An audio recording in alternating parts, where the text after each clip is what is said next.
Hi hello welcome to the home life channel. ఒక quick and easy lunch box recipe చూద్దాము. దీనికోసం 1.5 glass శనగపప్పుని తీసుకున్నాను. బాగా వాష్ చేసుకుని అందులోకే బాగా సన్నగా కట్ చేసుకున్న క్యాబేజీని కూడా వేసుకుంటున్నాను. వేసుకున్న దాంట్లోనే కొంచెం సరిపడా సాల్ట్ వేసుకొని అందులో కొంచెం వాటర్ యాడ్ చేసుకొని లిడ్ క్లోజ్ చేసుకొని స్టవ్ మీద మీడియం హీట్ మీద 3 to 4 విజిల్స్ రానివ్వాలండి. అంతే, ఇది చాలా క్విక్గా ప్రిపేర్ అయిపోతుంది. మనం పిల్లలకి లంచ్ బాక్సుల్లోకైనా హస్బెండ్కైనా ఎవరికైనా సరే మనం చేసుకోవాలన్నా సరే ఇంట్లో చాలా క్విక్గా అయిపోతుంది.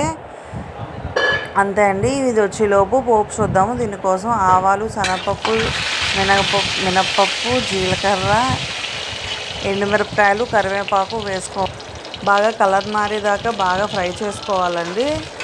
బాగా ఫ్రై చేసుకున్నాక అందులోకి మన ఉడికిన క్యాబేజీ అది ఉంటుంది కదండి, దాన్ని వేసి యాడ్ చేసుకోవాలి. ఇది చాలా క్విక్గా అయిపోతుంది. నెక్స్ట్, ఈ పిల్లలకి కూడా కర్రీస్ అలవాటు చేయడం చాలా మంచిదండి. ఫస్ట్ నుంచి కూడా ఈ ఫ్రైడ్ రైస్ వాటికన్నా ఇది కొంచెం బెటర్ ఆప్షన్. రైస్ వేసి మిక్స్ చేసి ఇచ్చేస్తే లంచ్ బాక్స్లోకి కర్రీ కన్జ్యూమ్ చేసినట్టు ఉంటుంది. అంతే అండి. చూడండి, నేను మొత్తం మిక్స్ చేస్తున్నాను పోపుని మొత్తం కలిసిలాగా.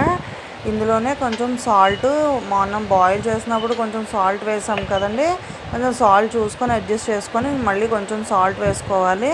ఇంకా పసుపు, ఇంకా సరిపడా కారం, కొంచెమే కదా ఎండుమిరపకాయలు వేసాము, సరిపడా కొంచెం పొడి కారం ఉంటుంది కదండి, ఆ పొడి కారం కూడా వేసుకోవచ్చు.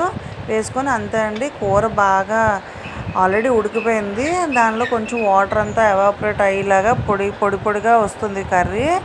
అంతే, కొంచెం వాటర్ ఉంటుంది చూడండి, ఇక్కడ వాటర్ కనబడుతుంది కదా, ఈ వాటర్ కొంచెం ఎవాపరేట్ అయ్యేదాకా స్టవ్ మీద ఒక 5 minutes ఉంచేస్తే మొత్తం దగ్గరికి వచ్చేసి విడివిడిగా వచ్చేస్తుంది కూర అంతాను. సరిపోతుందండి. అంతే, quick and easy lunch box శనగపప్పు క్యాబేజీ కర్రీ రెడీ అండి. థ్యాంక్ యూ అండి. Thank you so much.